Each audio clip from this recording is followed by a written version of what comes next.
Hello and welcome again to PR Presents. Hope you've all been keeping well.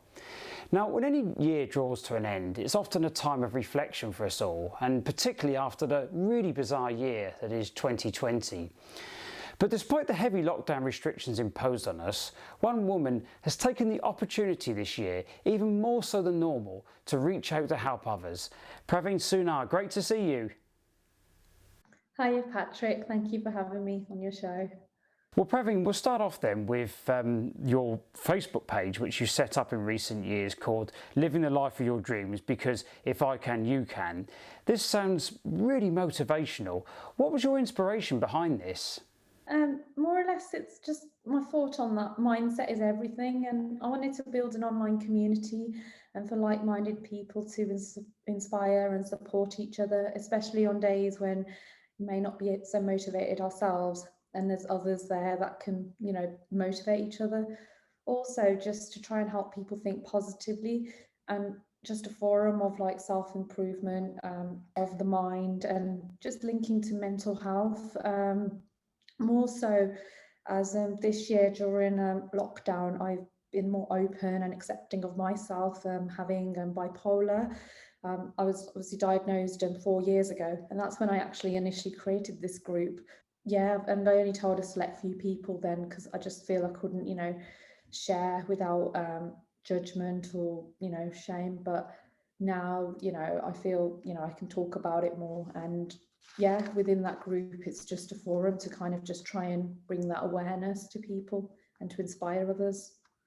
Well, during the first lockdown this year, you've also set up your own website, icanyoucan.co.uk, which I believe you've posted numerous posts on there to do with mental well-being.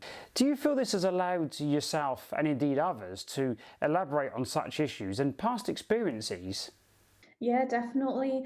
I think me opening up has allowed others who I've known to just open up to me on their mental health. I was actually particularly touched that, there are people who I knew who just, opened up and shared with me and their experiences. And it just shocked me that perhaps these people, may have perhaps, I guess they shared with a few people, but they probably just suffered a bit more in silence because they didn't feel that there was others who understood them because, perhaps not going through a similar experience. And are there any barriers or stigmas that you're trying to break down with your blogs? The main stigma or barrier is just bringing the awareness of mental health, and more so, I guess, in the Asian community, being like Indian myself.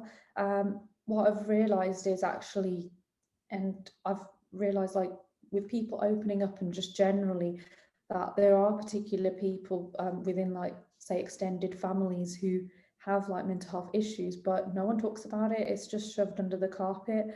And I want people to be able to, be more open and talk about it, without feeling ashamed and judged, like I was saying that I felt 4 years ago about not wanting to, talk. And just by, being open and talking, having someone, who can listen and understand you just helps to feel more comfortable with the mental health challenges that you are facing, and just helps you to deal with it and to be able to, move forward in life in a more better and accepting way. Well, there's a wealth of information that's literally available these days, isn't there, in the palm of our hands with the internet. Do you feel this is reassuring for those who are suffering from different mental health issues, or maybe actually a hindrance? And I think there is more information, which is really good. But I think sometimes, without realising, it can cause unnecessary overwhelm because there's so much available, and you don't know which source is like the best source or how reliable it is. I think if the information is, say, from someone who is relatable to them or has been through it, it probably makes someone easier to be able to be more trusting maybe of the information and be able to just relate to it more, if that makes sense. It does, yes, yes. And did you read up any information yourself on bipolar prior to your diagnosis? I think it's linked to just my behaviour, always being very hyperactive and talkative, and just I've always been someone who either slept very little or slept a lot during periods as well. But I think it was just kind of maybe accepted as normal, or maybe not so normal. But I was told, to just be quiet, or, you know, or calm down. But I think a few people in my family just accepted that was just me. It was normal. I don't think anyone thought anything of it. So no, I didn't do any research into it because I never heard of it before. I didn't know what it was. I didn't know anything about mental health. I think that probably is the issue. Maybe before, people didn't really know what it was, but I guess as people talk about it more, bring awareness, then maybe, if people have similar symptoms, they could probably pick on it a bit earlier and perhaps get whatever help to manage it a bit better in their day-to-day life. I believe you're also someone who does a lot of outdoor activities such as walking, cycling and military fitness classes. Well, fitting all this in on top of the long hours of a full-time job is a struggle. Then at this moment in time right now with the winter months, bad weather and lack of daylight, if that wasn't enough, there's also lockdown restrictions that are again imposed on us.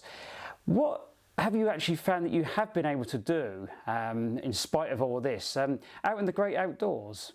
Yeah, so I mean, for myself, like I have continued my training. I think the main reason being, I guess, because it's an instilled habit. It was something that I did by accident, like over 10 years ago. And I think it has really helped me in the sense that all my excess energy I've put into exercise. Yeah, so the classes have continued throughout lockdown. Obviously, at the beginning, they were online.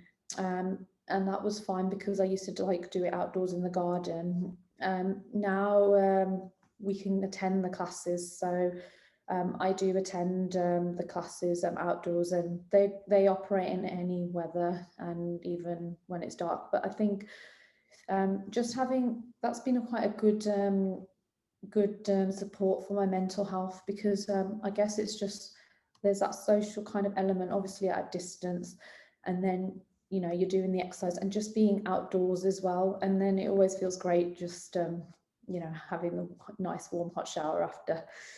And I've realized even though I might not feel like going to the class, you go, you do it, and afterwards you feel great. So I think of the thought of afterwards feeling great, so that pushes me to go. And I think that that's probably something that may put a lot of people off during lockdown, especially now because the weather's not so great. But yeah, I've just been one of those people. I just try and like get on with it, and yeah, and then reap the rewards afterwards. Well, finally, Praveen, I believe your next goal is to become a transformation coach. Tell us more about what further help you are looking to provide to people. Yeah, so coaching is something I'm working on. Currently, I'm working towards a diploma in transformational coaching with a company called Animus. So I'm basically looking to work with others and supporting others by applying like various coaching skills and techniques that I've learned, and using perhaps like my own experiences as well to help others achieve their goals and to just live a more fulfilling life, and just allowing others to perhaps have a safe, non-judgmental space as well to talk and be listened to without judgment, and to be able to come to their own conclusions, and also to allow others to become aware of their limiting beliefs that are holding them back, because I believe that unless you become aware, it's really difficult to have change. And obviously, like everyone, we all have busy lives. I guess lockdown has slowed that down a bit, but it's about still, becoming aware of how you're actually feeling, what you're thinking, and then trying to think of it in a different way